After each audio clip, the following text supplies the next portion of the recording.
ప్రకాశం జిల్లా మార్కాపురం పట్టణ శివార్లలో నకిలీ ఎరువుల రవాణాపై వ్యవసాయ శాఖ అధికారులు దాడి చేసి పెద్ద మొత్తంలో ఎరువులు స్వాధీనం చేసుకున్నారు.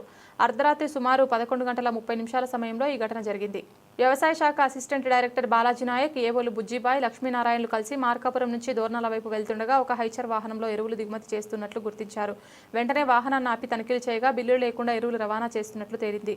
అధికారులు సుమారు 300 బస్తాల ఎరువులు స్వాధీనం చేసుకుని వాహనాన్ని పోలీస్ స్టేషన్కు తరలించారు.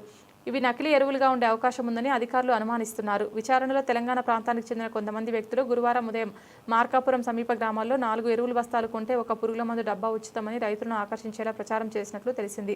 రైతులు ఈ విషయాన్ని వ్యవసాయ శాఖ దృష్టికి తీసుకురావడంతో అధికారులు ప్రత్యేక దృష్టి సారించి దాడి చేశారు. మార్కాపురం ఖమ్మం రహదారిపై ఉన్న ఒక పెట్రోల్ బంక్ వద్ద హైచర్ వాహనంలో ఎరువులు అమ్ముతుండగా రైతుల సమాచారం మేరకు ఆకస్మికంగా దాడి చేశారు. అక్కడ హైచర్లో 40 బస్తాలు ఉన్నట్లు, అలాగే సమీపంలో నిలిపిన లారీలో మరో 300 బస్తాలు ఉన్నట్లు గుర్తించారు. ఎరువులకు సంబంధించి ఎటువంటి బిల్లు లేకపోవడంతో వాటిని స్వాధీనం చేసుకుని పోలీస్ కేసు నమోదు చేశారు. శాంపిల్స్ను ల్యాబ్కు పంపించి పరీక్షలు నిర్వహిస్తున్నట్లు అధికారులు తెలిపారు.